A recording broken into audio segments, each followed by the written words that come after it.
ഞാൻ പിന്നെ നല്ല കുട്ടിയായി അടങ്ങി ഒതുങ്ങി മൂപ്പര് പോകുന്നത് വരെ നിന്നു. ജാട കോപ്പ്. 2 പെൺകുട്ടികൾ പന പോലെ നിന്നിട്ട് തിരിഞ്ഞു നോക്കിയില്ല. അങ്ങേര് പോയതും കൊണ്ടുവന്ന കവറിൽ കൈയിട്ട് നോക്കി. സ്പ്രേ കടം മുഴുവൻ ലാവൻ നാട്ടിൽ കൊണ്ടുവന്നെന്ന് തോന്നുന്നു. 5-6 എല്ലാം മണത്ത് നോക്കി. കൂടുതൽ നല്ലൊന്ന് നമ്മളെടുത്തു. വാഴപ്പഴം കൂമ്പിച്ചതിൻ്റെ തേനൊക്കെ വായിലാക്കി അതുമായി ഞാനും അമ്മയും മൂത്താപ്പാൻ്റെ പിന്നിൽ നടന്നു. ഞങ്ങൾക്ക് പിന്നാലെ ബാപ്പച്ചിയുണ്ട്. പറമ്പൊക്കെ ചുറ്റി കാണിക്കലാണ് അങ്ങേരെ പണി. ബാപ്പച്ചി, ഇതുപോലെ കുറെ വാഴകൾ നമ്മളെ വീട്ടിലും പറമ്പിലും നടണം, എന്നിട്ട് വേണം അതിൽ കൂടി ഇങ്ങനെ നടക്കാൻ. വളർന്നാലല്ലേ നിനക്ക് നടക്കാൻ പറ്റൂ. അതുവരെ ഞാൻ ഒറ്റയ്ക്ക് കഷ്ടപ്പെടണമെന്നാണോ? വേണ്ട, നിങ്ങൾ പഴയ റേഡിയോ കുത്തിപ്പൊളിച്ച് അവിടെ ഇരുന്നോ. എല്ലാവർക്കും ഉണ്ട് ബാപ്പ, എനിക്കുണ്ട്. ഇതെന്താണവ ഇങ്ങനെ? എൻ്റെ ഏതെങ്കിലും ഒരു ആഗ്രഹം നിങ്ങൾ നടത്തി തന്നിട്ടുണ്ടോ? നീയല്ലേ കഴിഞ്ഞ ആഴ്ച സെൻഡ് ഓഫ് ആണെന്ന് പറഞ്ഞ് 3000 രൂപ വാങ്ങിയത്? അതൊക്കെ ഞാൻ സഹായിച്ചു തന്നില്ലേ? ഇനി കോളേജിലാ. അങ്ങനെയൊക്കെ ഉണ്ടായ 10000 രൂപ വേണം. ഇപ്പോഴേ കരുതി വെച്ചോ. അന്ന് കേൾക്കുമ്പോൾ ഷോക്കാവണമെന്ന് കരുതി മുൻകൂട്ടി പറഞ്ഞെന്നേ ഉള്ളൂ. എൻ്റെ പഠിച്ചോനെ, അതിനു മുമ്പ് വല്ലവൻ്റെയും തലയിലായ മതിയായിരുന്നു ഈ സാധനം. എല്ലാവരും ധൈര്യമായിട്ട് ആമയും പറ. വല്ല കോടീശ്വരനാണെങ്കിൽ കാശ് കൊണ്ട് നീരാട്ടാവും. ആരെയും കാല് പിടിക്കണ്ടല്ലോ. ഞാൻ പിന്നെ കുറെ ആമീനൊക്കെ പറഞ്ഞ് നടന്നു. മൂത്താപ്പ നമ്മളെ ബാപ്പച്ചിക്ക് ഓരോ പണി കൊടുത്തുകൊണ്ടിരിക്കുമ്പോൾ നമ്മളവിടെ ഒരു കല്ലിലിരുന്ന് ചുറ്റും നോക്കി. റോഡ് ക്രോസ് ചെയ്തൊരു കട കണ്ടതും ഞാൻ ചാടി എണീറ്റു. ബാപ്പച്ചി, ദേ ഒരു കട, പൈസ ഇങ്ങടുത്ത്, ഞാൻ വലുത് വാങ്ങി കഴിക്കട്ടെ. നല്ല വിശപ്പ്. വിശപ്പോ? 2 കുറ്റി പുട്ട് കഴിച്ചിട്ട് മണിക്കൂർ ഒന്നായില്ലല്ലോ. ആമി എന്നെ മൊത്തത്തിലൊന്ന് ഒഴിഞ്ഞു നോക്കിക്കൊണ്ട് പറഞ്ഞു. കണ്ടോ മുത്താപ്പ, നിങ്ങളെ മോള് ഞാൻ കഴിച്ചതിന്റെ കണക്ക് പറയുന്നത്? ഇനി ഞാനൊന്നും കഴിക്കുന്നില്ല. അവളങ്ങനെ പലതും പറയും. മോൾ എത്ര വേണേലും കഴിച്ചോ, വേണേ നിനക്ക് എൻ്റെത് കൂടി തരാന്നേ. മൂത്താപ്പയെ നോക്കി വിളിച്ചുകൊണ്ട് ബാപ്പച്ചി തുറിച്ചു നോക്കി. പൈസ താഴ്ന്നുണ്ടോ? എനിക്ക് വിശക്കുന്നു. ഇതിൻ്റെ വയറ്റിൽ വല്ല കൊക്കപ്പോഴും കുടുംബടക്കം താമസിക്കുന്നുണ്ടോ എന്നൊരു സംശയമുണ്ട്. തീറ്റി ദിവസം കഴിയുന്നതോറും കൂടല്ലാതെ തടിക്കൊരു മാറ്റമില്ലെന്നേ.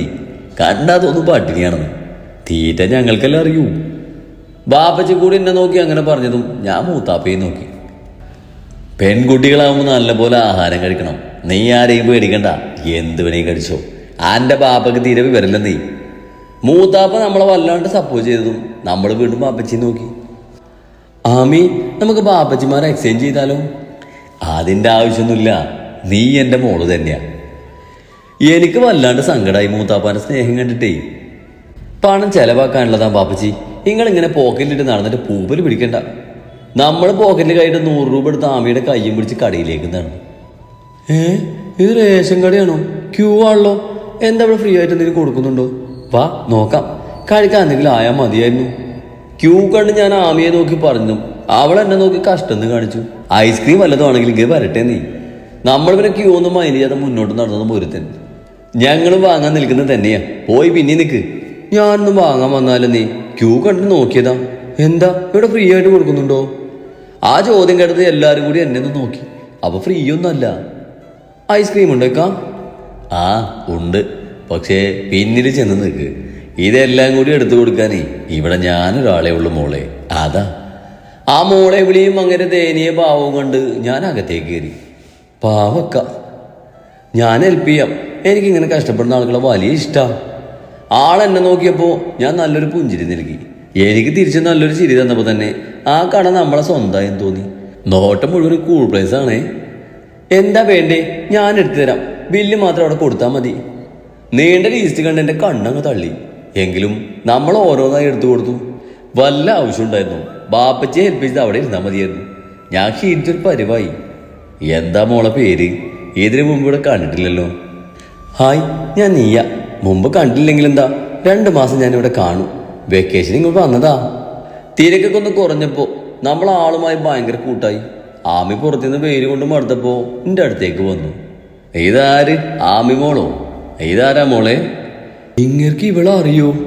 ആമി മോളോ? കുഞ്ഞിപ്പയുടെ മോളാ. ഇന്നലെ വന്നേ ഉള്ളൂ. അവള് വലിയ താല്പര്യമില്ലാത്ത പോലെ പറഞ്ഞു. ജാട അല്ലാണ്ടത്. അവളെ നമ്മളൊന്ന് തോണ്ടി വിളിച്ചെങ്കിലും നമ്മളത് കാര്യാക്കില്ല. അല്ലേക്കാ, നിങ്ങൾ എന്തെങ്കിലും ഒറ്റയ്ക്ക് കഷ്ടപ്പെടുന്നത്? മക്കളൊന്നുമില്ലേ? ആരെങ്കിലും ഒരു സഹായത്തിന് നിർത്തിക്കൂടെ? 2 ആൺമക്കളുണ്ട്. ഒരാൾ നാട്ടിലില്ല. പിന്നെ ഉള്ളതിനെ ഞാനൊന്നും വിളിക്കാറുണ്ട്. ഒന്നൊന്ന് സഹായിച്ചാൽ എന്താവന്? എൻ്റെ കാലശേഷം അവനല്ലേ ഇതൊക്കെ നോക്കി നടത്തേണ്ടത്. പണ്ടത്തെ പോലെ ഇപ്പം ആരെയും കിട്ടാനില്ല. മുൻപൊരു ബംഗാളിയെ നിർത്തി. അവൻ കുറേ കാശുമായി പോയി. മക്കൾക്കില്ലാത്ത താല്പര്യം വേറെ ആർക്കും ഉണ്ടാവാനാ? അല്ലെങ്കിൽ ഈ ആൺമക്കൾ വേസ്റ്റാണിക്ക. അല്ല, നിങ്ങളെ പേരെന്താ? എൻ്റെ പേര് അബ്ദുള്ള എന്നാ. പിന്നെ മോളിക്കാന്നൊന്നും വിളിക്കണ്ട. നിന്നേക്കാളും വലിയ 2 മക്കളുണ്ട് എനിക്ക്. ഒരു ഉപ്പപ്പ് കൂടി ആയി ഞാൻ. 2ാമത് ഉടനെയാവും. എന്നാൽ ഞാൻ അബ്ദുപ്പാന്ന് വിളിക്കാം. 2 മാസം ഞാനിവിടെയൊക്കെ കാണും. വേണേ ഹെൽപ്പ് ചെയ്യാം. എനിക്ക് തിരിച്ചു പോകുമ്പോൾ ഓരോ ഐസ്ക്രീം തന്നാൽ മതി. ആദ്യമായിട്ടാണ് ഒരു പെൺകുട്ടി കടയിൽ വന്ന് നിൽക്കുന്നത്. മോളെ വീട്ടിൽ വഴക്ക് പറയില്ലേ? ഇല്ലെന്നേ, എൻ്റെ പാപ്പച്ചി ആള് പാവാ. ഞാൻ ഒറ്റ മോളാ, അതുകൊണ്ട് എന്നെ വഴക്കൊന്നും പറയാറില്ല. അല്ലെങ്കിൽ മോളാ നല്ലത്. അതിപ്പോ ആൺകുട്ടികളൊരു സഹായത്തിന് പോലും കിട്ടില്ല.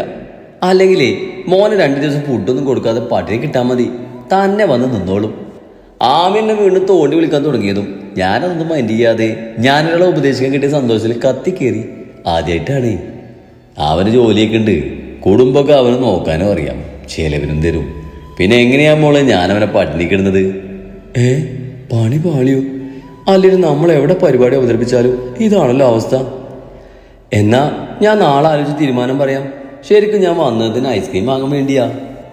മൂപ്പര് ഐസ്ക്രീം എടുക്കാൻ പോയതും ആമിൻ്റെ അടുത്തേക്ക് വന്നു. നീ ഇപ്പൊ പട്ടിണിക്കിടാൻ പറഞ്ഞ മോൻ ആരാണെന്ന് നിനക്ക് അറിയോ? അത് ഇന്നലെ നിന്നെ ബോളടിച്ച് ആജിമലിക്കുക. ഇതെങ്ങാനും അറിഞ്ഞ നിന്റെ തലതനം തല്ലി പൊളിക്കും. ആള് നേരെ ഇങ്ങോട്ടാ വരാറ്. അതിന് പിന്നെ സ്ഥലം കാര്യാക്കാം. ഞാനവളെ നിനക്ക് നേരത്തെ പറഞ്ഞുകൂടായിരുന്ന പോലെ നോക്കി. അല്ലെങ്കിൽ സമയം തീരെ ശരിയല്ല. അല്ലേ തന്നെ എപ്പോഴാ അത് ശരിയായിട്ടുള്ളത്? പൈസ ഒന്നും വേണ്ട, ഐസ്ക്രീം ഇതാ. സഹായിക്കാനൊന്നും അല്ലല്ലോ. മോളിടക്കൊക്കെ ഇങ്ങോട്ട് പറഞ്ഞേ. ചുമ്മാ സംസാരിച്ചിരിക്കാലോ. കുട്ടിയോട് സംസാരിച്ച് നിന്നാലേ നേരം പോകുന്നറിയില്ല. മൂപ്പര് സ്നേഹത്തോടെ പറയുന്നത് കേട്ട് എനിക്ക് വീണ്ടും സങ്കടമായി.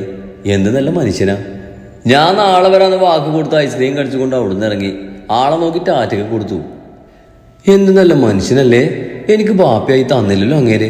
ആ തെണ്ടിയാണല്ലോ പാവം അങ്ങേർക്ക് മകനായി കൊടുത്തത്. ഡീ, നിനക്ക് നാട്ടിൽ കാണുന്ന ബാപ്പമാരൊക്കെ വേണോ? നേരത്തെ നിനക്ക് എൻ്റെ ബാപ്പയല്ലായിരുന്നു നോട്ടം. ഇപ്പൊ ഇങ്ങേരെ. നിന്റെ ബാപ്പൊക്കെ തടി കുഴപ്പം? അവളെന്നോട് കലിപ്പായതും ഞാൻ എൻ്റെ ബാപ്പയുടെ കുഴപ്പം കണ്ടുപിടിക്കാനായിരുന്നു. എടി പെണ്ണെ, എൻ്റെ പാപ്പ നല്ലത് തന്നെയാ. എന്നാലും ഞാനൊരു ആഗ്രഹം പറഞ്ഞെന്നല്ലേ ഉള്ളൂ. അടുത്ത ജന്മം മതിയല്ലോ. ഓ പിന്നെ ഈ ജന്മം തന്നെ പാഴായി. ഇനി നീ ഒരു ജന്മം കൂടി ജനിക്കുന്ന കാര്യം ആലോചിക്കാൻ കൂടി വയ്യ എനിക്ക്. അല്ലെങ്കിൽ എനിക്ക് ഈ നാട്ടിൽ ഒരു വിലയില്ല. അതൊക്കെ എൻ്റെ നാട്. ആരൊന്നും മൈൻഡ് പോലും ചെയ്യില്ല. ഇതേ സമയം അജ്മലിന്റെ വീട്ടിൽ. കേട്ടോ മോളെ, എന്നെ കടയിൽ സഹായിക്കാൻ നിന്ന കൊച്ചു പറയാ ഇവനെ 2 ദിവസം പട്ടിണി കിട്ടാലേ എന്നെ വന്ന് സഹായിക്കുമെന്ന്. ഇപ്പൊ എനിക്കും തോന്നുക അത് ശരിയാണെന്ന്. ഫുഡ് കഴിച്ചുകൊണ്ടിരിക്കുമ്പോ എൻ്റെ ബാപ്പച്ചി ഇത്തേ നോക്കി പറയുന്നത് കേട്ട് എല്ലാം കൂടി തലമണ്ടേ വരെ കയറി നമ്മൾ ചുമക്കാൻ തുടങ്ങി. ഇതാരപ്പം ഇങ്ങൾക്ക് ഇത്രയും വൃത്തികെട്ട ഉപദേശം കൊടുത്തത്? കേട്ടോ അജു, ഇന്ന് നമ്മളെ ബാപ്പച്ചിയെ കടയിൽ വന്നൊരു പെണ്ണ് സഹായിച്ചു എന്ന്. ഇന്നാണെങ്കിലും നല്ല തിരക്കുണ്ടായിരുന്നു പോലും. അവളാണെങ്കിൽ ബാപ്പച്ചിനെ നന്നായി ഉപദേശിച്ച് വിട്ടിട്ടുമുണ്ട്. അവളെയാണെങ്കിൽ ബാപ്പച്ചിക്ക് നന്നായി പിടിക്കുകയും ചെയ്തു. വന്നപ്പോൾ തൊട്ട് അവളെ കുറിച്ച് പറയാൻ മാത്രമേ നേരുള്ളൂ. വല്ല കള്ളിയാവും. സോപ്പിട്ട് കട മുഴുവൻ അടിച്ചു മാറ്റിക്കൊണ്ട് പോകുമ്പോഴേ ഇത് തന്നെ പറയണേ. പോടാ അവിടുന്ന്. 8 പൊട്ടും തിരിയാത്ത പെണ്ണാത്. വേറൊരു ഐസ്ക്രീം മതിയെന്നാ ആ കുട്ടി പറഞ്ഞത്. അവള് കള്ളിയാണെന്ന് നിനക്ക് വേണമെങ്കിലേ നിന്റെ ആമിയോട് ചോദിച്ചാൽ പോരെ. ഓന്റെ കുഞ്ഞിപ്പയുടെ മോളാത്. ഉപ്പച്ചി പറഞ്ഞു തീർന്നില്ല. പിന്നെയും നമ്മൾ ചുമക്കാൻ തുടങ്ങി. അങ്ങനെ ആവുമ്പോ ഇത്രയും നേരം പറഞ്ഞത് ആ ലെവലാതി പെണ്ണിയാണല്ലോ. നിനക്കെന്റെ പട്ടിണിക്ക് നല്ലടി. നിനക്ക് ഞാൻ നിന്നിൽ തന്നിരിക്കും. പിന്നെ ഞാൻ കൂടുതലൊന്നും കേൾക്കാൻ താല്പര്യമില്ലാത്ത പോലെ ഫോണും കൊണ്ടുവന്ന് മുങ്ങി. ആമിയെ വിളിച്ചിട്ട് തെറി പറയാം. അവൻ കൊടുത്തോളൂ അവൾക്ക്. ഡാ അജു, നീ എന്താ ഈ നേരത്ത്? ഞാനേ ഒന്ന് സ്മോക്ക് ചെയ്യാൻ പുറത്തേക്ക് വന്നതാ. ഡാ, നിന്റെ വീട്ടിൽ ഇറക്കുമ്പോൾ ചെയ്ത നിന്റെ പെങ്ങളില്ലേ, അവളെ ജീവനോടെ കാണുന്നുണ്ടെങ്കിൽ അതിനെ എത്രയും പെട്ടെന്ന് അങ്ങോട്ട് തന്നെ കയറി ചെയ്യുന്നതാവും നിനക്ക് നല്ലത്. അവള് കാരണം ബസ്സിൽ എനിക്ക് 1 ദിവസം സ്വസ്ഥത കിട്ടിയില്ല. ഇപ്പതേ നാട്ടിലെത്തി. ഇപ്പതേ ഉപ്പച്ചിന്റെ അടുത്ത് വരെ എത്തി. അവൾക്ക് എന്നാതിന്റെ സൂക്കേടാ. ആർക്കറിയാം.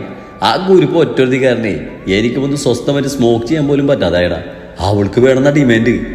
അത് ഒളിപ്പിച്ച് വെക്കാൻ പെടുന്ന പാടെ എനിക്കറിയാം. പിന്നെ ഞാൻ നിന്റെ കാര്യം നോക്കുന്നേ. പിന്നെ നീ വേറൊന്നും കൂടി അറിഞ്ഞോ? 2 മാസം ഇവിടെ കാണുമോ ഇവിടുന്ന് കേട്ടത്. അതിനെ ഇവിടുന്ന് പുറത്താക്കാൻ എന്താ വഴിയെന്ന് നന്നായി ആലോചിച്ച് നോക്കി. ഒന്നും അങ്ങോട്ട് ചിലവാകുന്നില്ല. ഉപ്പച്ചിക്ക് അവളെന്ന് വെച്ചാൽ വലിയ കാര്യമാണ്. എവിടുന്ന് കിട്ടിയടാ ഇങ്ങനെയൊന്നും നിന്റെ പെങ്ങളായി? നീ അങ്ങനെ പറയല്ലേ. എനിക്കുള്ള പെങ്ങളെ എന്തെങ്കിലും നിന്റെ മുഖത്ത് നേരാവണ്ണം നോക്കിയിട്ടുണ്ടോ? ഇല്ലല്ലോ. ഇത് കുഞ്ഞിപ്പേക്ക് പറ്റിയൊരു അബദ്ധമായിട്ടാ എനിക്ക് തോന്നുന്നത്. കുട്ടിക്കാലത്ത് തന്നെ ആള് പോക്കിരിയായിരുന്നു. വളർന്നപ്പോ ഇത്രയും പ്രതീക്ഷയില്ല. ഇനി എങ്ങാനും ഉപ്പിച്ചിട്ട് കടയിൽ വന്നാ അവൾ വിവരം അറിയുന്നു നീ തന്നെ പറഞ്ഞ് മനസ്സിലാക്കാൻ നോക്ക്. അല്ലെങ്കിൽ നാട്ടിലേക്ക് പാർസലായിട്ട് ഡെഡ് ബോഡി ആവും കിട്ടുന്നേ. ആ കുരിപ്പിനോടുള്ള ദേഷ്യം മുഴുവൻ അമ്മിയോട് തീർത്ത് ഞാൻ ഫോൺ വെച്ച് മുറിയിച്ചെന്ന് കിടന്നു.